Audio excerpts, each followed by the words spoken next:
we try and do different things on this show, try and bring you different information in different ways.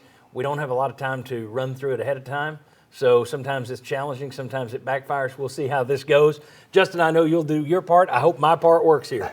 Wanted to talk about, first of all, what Georgia did to impact Tennessee. Now, we discussed last week on the show when you couldn't make it, the fact that Georgia having all those 5 stars makes it a little easier for them. There aren't a lot of teams that can just take the blueprint and put it into play and mimic it. However, there may be some things here or there that somebody could grab this. And so that's what I want to run through here. So let's start Georgia versus Tennessee's offense last week. First of all, let's start inside out the line of scrimmage. 5 in the box. Why did Georgia play with 5 guys in the box? What's the point? 5 defenders in the box, Tennessee's 5 offensive linemen. You add to that the running back. They're giving Tennessee the numbers advantage in the interior and inviting them to run the ball. That also allows Georgia to add extra defenders to help in the pass coverage. And the idea being your big plays come on the outside with those wide receivers rather than inside with these running backs. So. Absolutely. That's to that point in the season, that's where they had seen Tennessee hurt people. Obviously, this past week, also the same thing. So let's make them do something different. All right. Number 2, Tennessee likes to trap one of your defenders kind of in no man's land. Those wide spreads, is it going to be pass, is it going to be run, and they hope you're going to be stuck out there and you don't know which way to go. You're going to be too far out to make a difference. Yep. But Georgia just said, you're not going to have that. We're not going to give you that choice. We're making the decision ahead of time.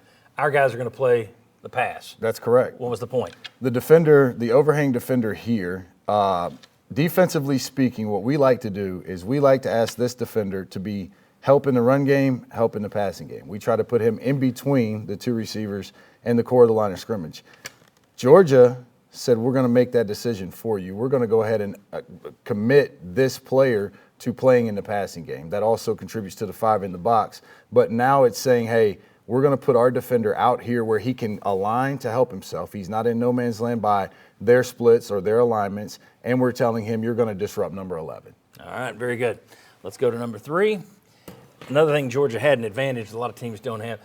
They had a linebacker that could take out Tennessee's tight end. That's where those 5 stars come into play. The young man, Smile Munden, that was covering the tight end, I visited with him, knew when I saw him, this young man is not getting out of the state of Georgia, but he's the type of player at linebacker that's a good enough athlete to cover a tight end. So now rather than committing a safety to coverage on the tight end, as most teams do, you can put a linebacker there, you can put a safety now in a different area of the field, mainly where Jalen Hyatt was. Very good. All right, number 4. You touched on this one just a little. Disrupt Jalen Hyatt. Sounds simple. What did Georgia do?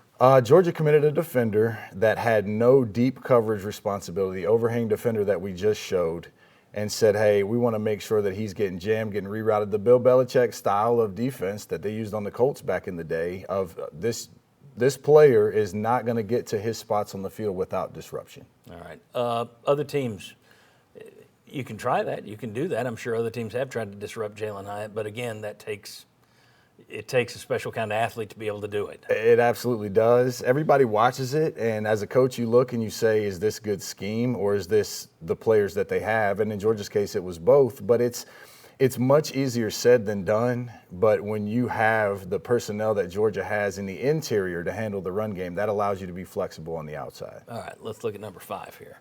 Last thing.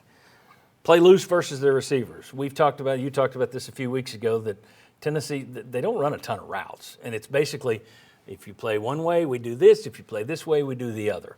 Why did they play loose versus the receivers? Because if we play that one way Explain as that. Yeah, I'm loose, leaving it open for you. If we play that one way as loose, that tells your receivers based on their routes and based on their conversions to stop their routes and catch the ball short. They're going to attack the space where the defender's not. And Georgia gave them that space, and they said that each player that you throw the ball to, we've got a defender one-on-one that can make that tackle. And ultimately, they did make those tackles. Very few missed tackles for Georgia that game or period. Now, Pitt, for example, they played more tight. It was more, go ahead, try and beat us down the field deep with our guys, more one-on-one. Because if you play tight, they're going to go try and pass you. But if you're playing back like that, as Georgia did, it's, again, Georgia just saying, you're going to take 10 plays down the field. You're not going in 1 or 2 plays. You're not going to have your 50-second drive.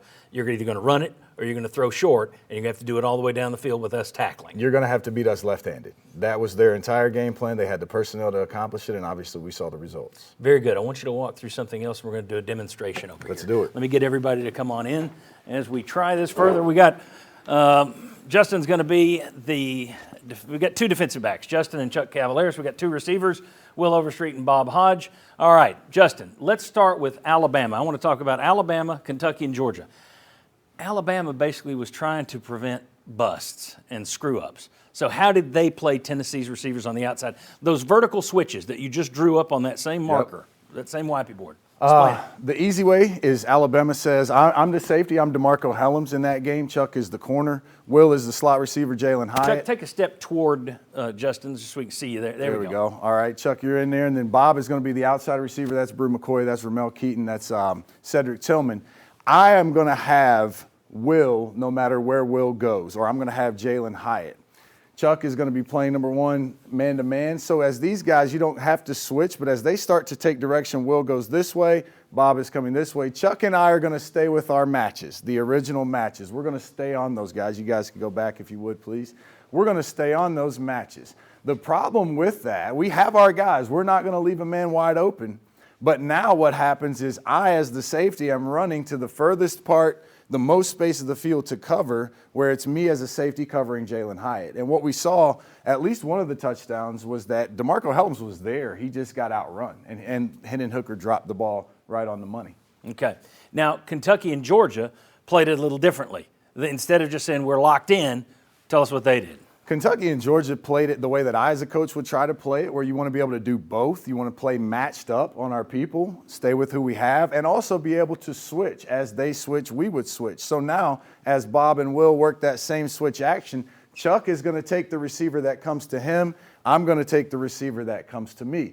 That's great. That gives you a way to get those matched up. You take the space away. The problem then becomes if we're trying to mix both. We're saying we're going to lock it sometimes. I'm going to lock mine, you lock yours. We're going to switch it sometimes. Chuck's already confused. You're Kentucky, man. Here we go. If we think that you think I'm doing one thing, I think you're doing another, that same switch action happens before we go. Chuck thinks that he's matched on Bob for the entire play. I think that we're going to play them as they come out. Right. The issue then becomes the switch action occurs. Chuck is staying locked on his match. I'm playing the receivers as they unfold. Jalen Hyatt is wide open down the field with no one within 30 yards of him. Now, that was what happened with Kentucky. They got screwed up. Georgia didn't. Georgia didn't. Better athletes, and I don't want to say better coaching, but pretty good coaching. Their guys didn't bust as much as – there were some open. You did have some open guys against Georgia. You didn't hit them. But is that a credit to coaching, the fact that Georgia had it more down than Kentucky did? I think it's a credit to coaching. I also think it's a credit to – this is how we're going to term our calls for their tempo. And let me get everybody to line up there next to Justin, actually. But go ahead, tell me your thing, because we're going to end this segment. Finish your thought. To me, it's good coaching, but it's also good terminology, good verbiage for your calls. To where we say this week we're going to use one word, and it's going to tell us that we're matching our people or that we're playing zone and switching off those receivers and having the personnel to do it. Excellent. We are miles over. I hope that made sense to you at home.